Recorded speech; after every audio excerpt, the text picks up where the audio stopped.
I'd like to talk a bit about the rules of art and as they exist as a body of knowledge and how people conceive of that that group of rules and what they expect from it and how they use it and misuse it. Um, so I'll say something that is controversial right from the start to see if anyone's listening, and that is there's no such thing as composition.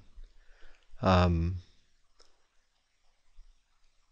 there are rules, but the set of rules are very incomplete at this stage. If you attempt to look at all manner of successful art over all cultures and all periods in history, I don't. You'd be very hard pressed to find any rule that applies to them all. Or put another way, name any rule of composition that you may care, and I can find successful art that breaks it. So where does that leave our rules? Well, it could mean that the rules are really a primitive look, like Plato's cave, a shadowy reflection of objective truth that is out there. Um, but they are, we are at the very beginning of understanding physiologically and mentally and culturally how artwork works and how it moves us. So as an academic enterprise, people can spend their lives as art professors trying to figure out the basis of art and what rules underlie all kinds of different art. But how does that affect the practicing artist, or particularly an illustrator or a concept artist? I think there's a lot of danger there. For instance, Edgar Payne's composition book, Painting Landscapes. Um, there's a lot of rules in there that if you follow them, you will create competent artwork in a particular genre of art. But I think that people look at these things that they've been taught in art school or in various books, and they look at them a bit too um, as too much of absolute truth. Say, for instance, the rule: do not put the horizon line of a landscape painting directly down the middle of the canvas. Well, I can find reams of work that is famous and has survived the test of the ages and is wonderful examples of art where it's right down the middle. So does that mean that artwork is inferior or degenerate? No. It means that that rule um, is incomplete. It isn't getting at the real basis of why artwork works. Um, so if that idea is floating around inside of an illustrator's head, it is ultimately limiting. Um, you as a creative artist, you have in your mind, in the genetic code that is you, um, everything that you need to know, all of what is right and what is wrong.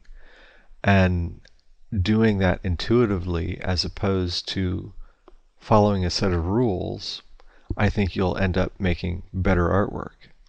Now, it could be that the artwork that you do nobody else likes because you're a very strange individual. That's certainly possible. And sometimes if you look at highly individualistic artists throughout the ages, a lot of them have been forgotten. You don't even know who they are, but some of them have uh, gained admirers later on. The ones who broke rules and were people who were kicked out of academies because they broke rules. That doesn't mean that, oh, because I'm going to ignore all the rules, I will automatically create wildly original and great artwork, well, that doesn't really follow either. But I would say that probably the best guide is to do what you like. And you might think this is a blessing to do whatever you want. It is, but the caveat I put on that is to be absolutely ruthless on yourself as far as how you evaluate what you've done. Because it might sound like it's an excuse to simply do what you do, and it's great because, hey man, I felt it. That's all fine and wonderful, but I don't think you're going to really get anywhere that way. You need to do it, evaluate it, and evaluate it ruthlessly. Accept nobody else's opinion as to what is good or bad. But you should be as hard on yourself as anybody else. And, it does tie back into what I was talking about as far as having an experimental time in your work time that is set to fail. I think it's very, very important. Now, some people say that you need to know the rules before you can break them. And that's probably a very good idea. If you look at, say, for instance, the musician Vangelis, he's worked very productively over a long period of time, makes music that a lot of people like. He never learned how to notate music in a traditional way. And I wonder if he had been forced to do that, or if he had knuckled under and learned an academic process for creating music, how his work would be very, very different.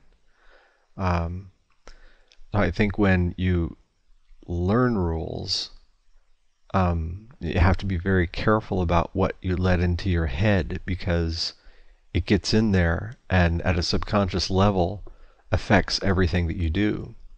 Say, for instance, when I was in school, I was trained as an industrial designer at first, and that was my basic instruction in drawing. And eventually I moved into illustration, and people from 50 miles away knew, oh, you're one of those ID guys. And it took years to get that feeling out of my artwork. And it was very frustrating. So if you have these rules in your head, they can be very, very damaging.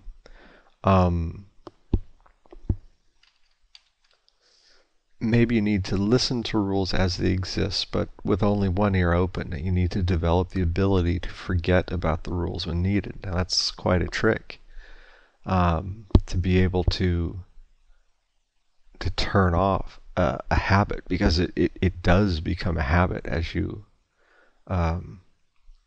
work over and over. You develop certain ways of working that are perhaps based on these rules that are incomplete reflections of what your art could potentially be, and how to turn those rules off.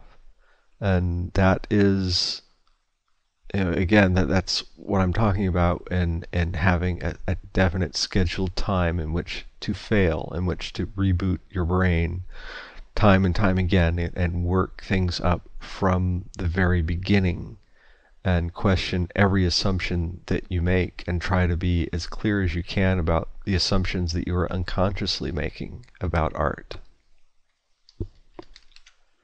So in summation, I would say do what you like, and what if the world says it sucks? Well, it might, it probably does, but if you find value in it, and you have been very strict in your own evaluations, you're probably onto something.